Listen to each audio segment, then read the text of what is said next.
Praise the Lord. It is so good to come to you and share the word of God with each one of you this morning. This is the day that the Lord has made. We will rejoice and be glad. I hope that all of you are doing well and taking this time to draw nearer to God. Allow this to be a time for families to reconnect with one another and pray for each other. Abraham Lincoln said, "I am a firm believer in the people. If given the truth, they can be depended upon to meet any national crisis. The high point is to bring them the fact." As God's people, let us redeem this time and opportunity to share the truth so that we can depend upon each other to rise above any national crisis. It is an opportunity to bring the real facts, which we found in the Bible. That is the book for me. I stand upon the word of God, the Bible. Colossians chapter 4, verse 5 and 6, it says, "Walk in wisdom towards those who are outside, redeeming the time. Let your speech always be with grace, seasoned with salt, that you may know how you ought to answer each one." I believe it is time for all believers to redeem the time to share our faith with those around us. I think if we live wisely according to God's word, there will be a change in our hearts and mind. However, this is not the time to be judgmental or condemning. For Jesus did not come into the world to condemn the world, but to save the world. Ephesians 5, verses 15 through 16. "See then that you walk circumspectly, not as fools, but as wise, redeeming the time, because the days are evil." Let us pray. Gracious Heavenly Father, we come before you today asking you to fill our home with your presence. Anoint us with a fresh anointing from the crown of our heads to the sole of our feet. Continue to have your way in our lives, that you be glorified. Reach down and touch each person and comfort them with love. Thank you for answering our prayers at the right time. Father in heaven, we need you right now. Meet the needs of the people who may be financially struggling, those that requires emotional, physical, and spiritual healing. Lord, touch them right now and heal them. Let your word touch our hearts and cause us to change our way of thinking. We pray that the hearts of the people will return to you. We put our leaders, men and women in the armed forces, and all the essential workers in your hands. Keep them safe, guide them, and give us all wisdom. We pray in your name, our Lord and Savior, Jesus Christ. Amen. If you would sing with me one verse and the chorus, "To God be the glory." To God be the glory, great things he has done. So loved he the world that he gave us his Son, who yielded his life as atonement for sin, and opened a life gate that all may go in. Praise the Lord, praise the Lord. Let the earth hear his voice. Praise the Lord, praise the Lord, let the people rejoice. Oh, come to the Father through Jesus the Son, and give him the glory, great things he has done. Sing it one more time with me. Praise the Lord, praise the Lord, let the earth hear his voice. Praise the Lord, praise the Lord, let the people rejoice.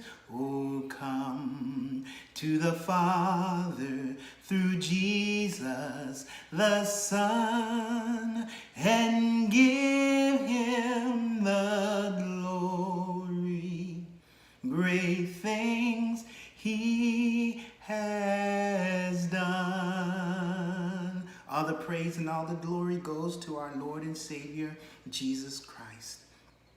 If we look back at Ephesians chapter 5, verse 15 through 16, Paul is telling the Ephesians, us believers today, to walk carefully in this evil day. We must use our time wisely, understand the will of the Lord, filled with the Holy Spirit. We no longer live in darkness, but we live in the light. It is time for us to recognize the time. So be careful how you live. Don't live like fools, but like those who are wise. Make the most of every opportunities in these evil days. Colossians 4 and 5 tells us to walk in wisdom towards those who are outside, redeeming the time. Now, in these scriptures, notice some important key words. We must walk carefully. Where are we walking? Which way are we going? Are we walking the way that Jesus wants us to walk? Are we thinking carefully? You know, we need to think carefully about all our decisions that we're going to make. And we need to make sure that we put Jesus in the midst of it. How to live our lives in this evil day. How should we be living? We should be living wisely and carefully and according to the Word of God, the way that He has called us to live. Here's an opportunity to get our house in order, to invite God back into our home. Let us take this time to get our life right with God. For He has called us to live in a manner that is worthy of the call. Ephesians chapter 4, verse 1 through 6. It says, I therefore, the prisoner of the Lord, beseech you to walk worthy of the calling with which you were called. Each and every us were called. The important thing, will we answer that call? It goes on and says, with lowliness and gentleness, with long suffering, bearing with one another in love, endeavoring to keep the unity of the Spirit in the bond of peace. There is one body and one Spirit, just as you were called in one hope of your calling, one Lord, one faith, one baptism, one God and Father of all, who above all and through all, in you all. You see, we have to walk worthy of the calling that we have been called. It goes back. That's why we must walk carefully.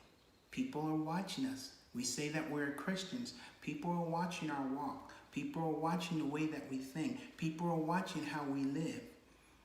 And are we living the way that God has called us to live? It is time to serve God faithfully with all our heart, soul, and mind. Let's ask ourselves, who will we serve? Who will you serve? Who will you follow? Who will you be obedient to? Will it be man? Will it be the gods that are here?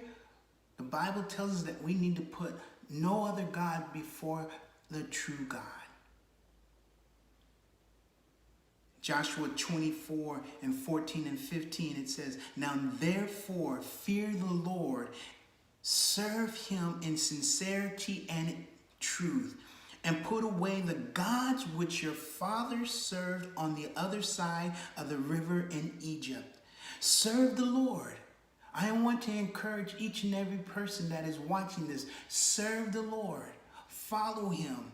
And if it seems evil to you to serve the Lord, choose for yourself this day whom you will serve, whether the gods which your fathers served that were on the other side of the river, or the gods of the Amorites, in whose land you dwell. But as for me and my house, we will serve the Lord. I want you to know the government is not my Lord. It's not my Redeemer. It's not my deliverer. My trust is in God, that God will deliver me, that God will redeem us. Let's put our eyes and focus back on God. Let's retrieve this time to get back with God and draw not near to him and see him move on our behalf. We got to know the time is at hand. I want you to know Jesus is coming back soon.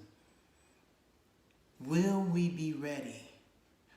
We need to know. We need to pay attention to everything that's going on. We need to get back into reading the word and hear God saying to us, get ready.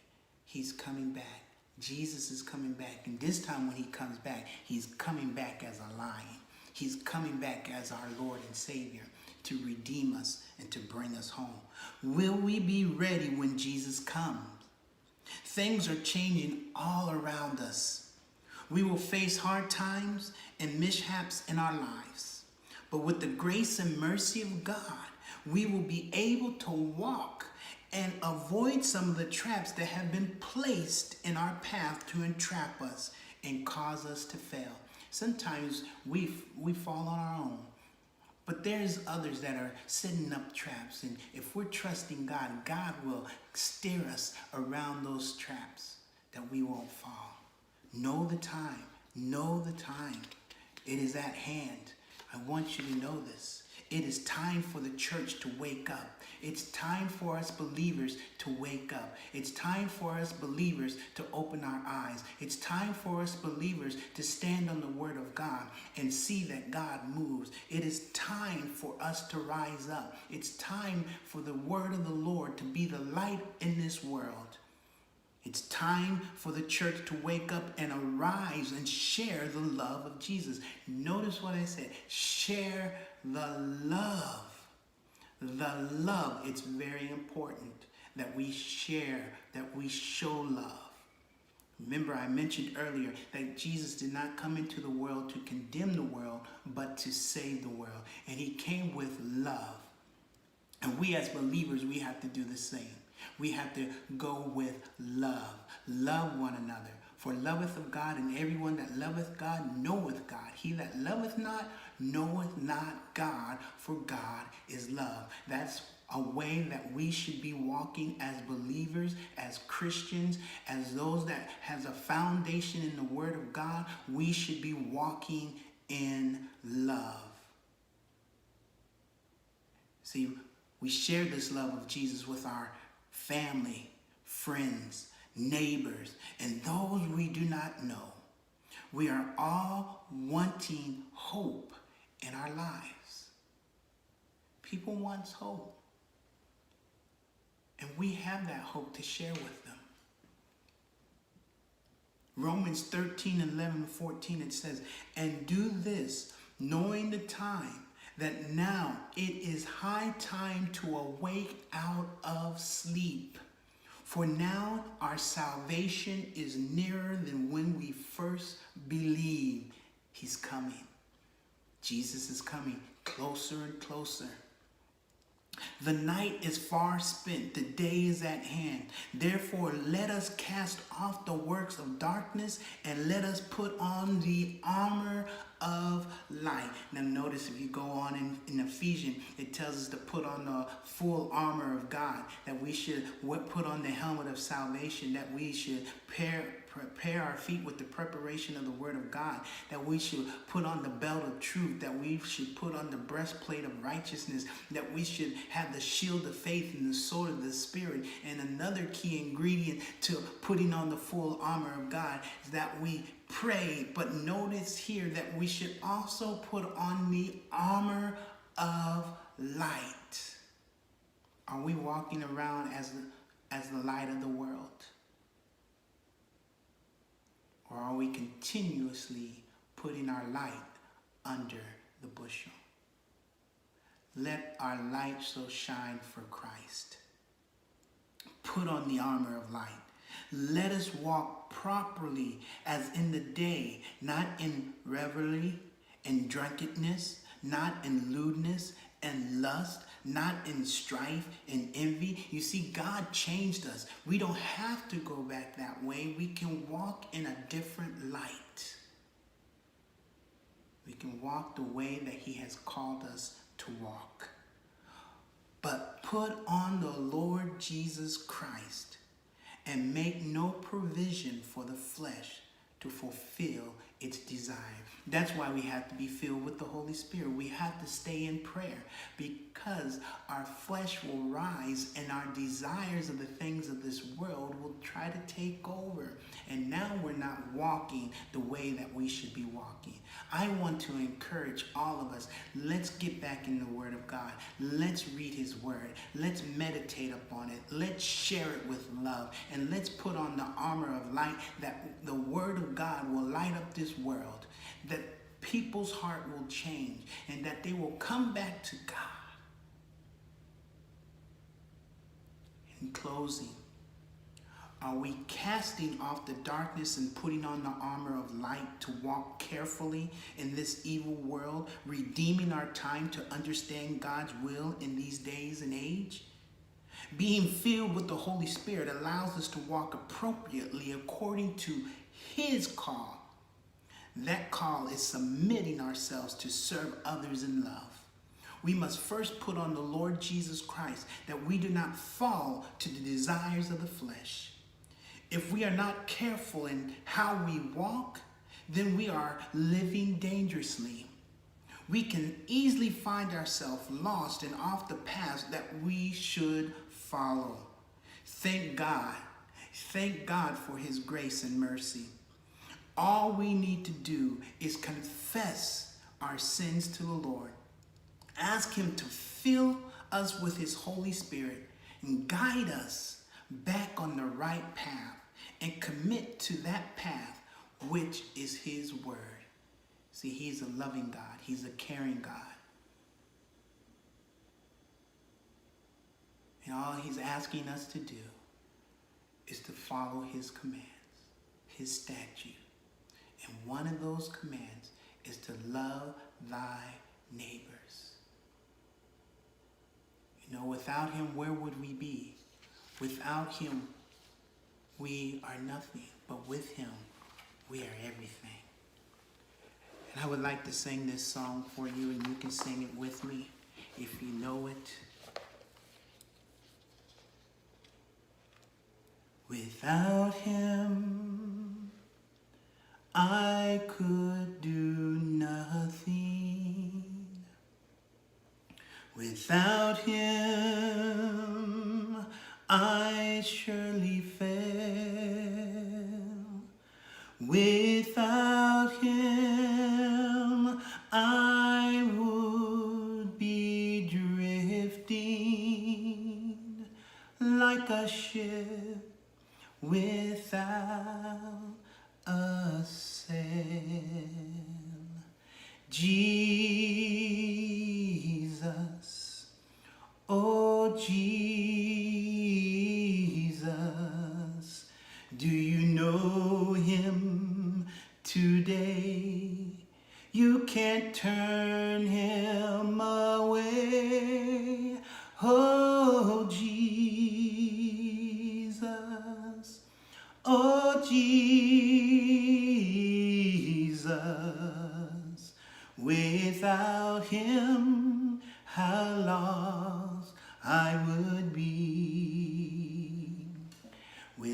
Without him, I could be dying.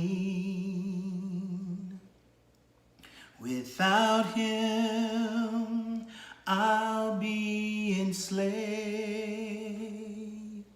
Without him, life would be hopeless. But with Jesus, thank God, I'm saved. Sing the chorus with me. Jesus, oh Jesus, do you know him today? You can't turn him away. Oh Jesus, oh Jesus, without him, how lost I would be. Without him, I could do nothing. Without him, I surely fail. Without him, I would be drifting like a ship without a sail. Jesus, oh Jesus, do you know him today? You can't turn him away. Oh Jesus, oh Jesus,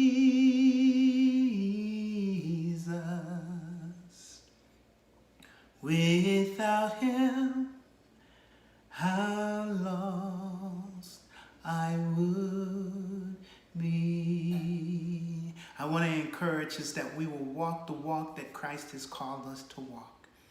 I pray that we will walk worthy of the call that he has called us by. That we will walk carefully, that we will think carefully how we should live in these last and evil days. I encourage us that we will go and share the love of Jesus Christ with those around us. But most of all, let's take this time. Let's retrieve this time to talk about Jesus within our home. Here is the time to bring them back in your home. Too many people are talking about God is not in the schools anymore. He's not in government or wherever. But we have left him out of our home, and we need to bring him back into our home. Allow God to be the center of everything that we do. And in his time, he will make all things beautiful. Encourage you to keep your heads up. Encourage you to stay in the Word of God. And I pray that God will continue to shine his face towards you and his countenance, and that he will give you peace and be gracious towards you. And as you get ready to start this new week, go rejoicing, go and thanking him for all that he has done. In the midst of this crisis, he will raise us up. God bless you. Until we come together again, I encourage you to spend this time with your family, to pray, to sing, to go over scriptures, and to just glorify God. God bless you.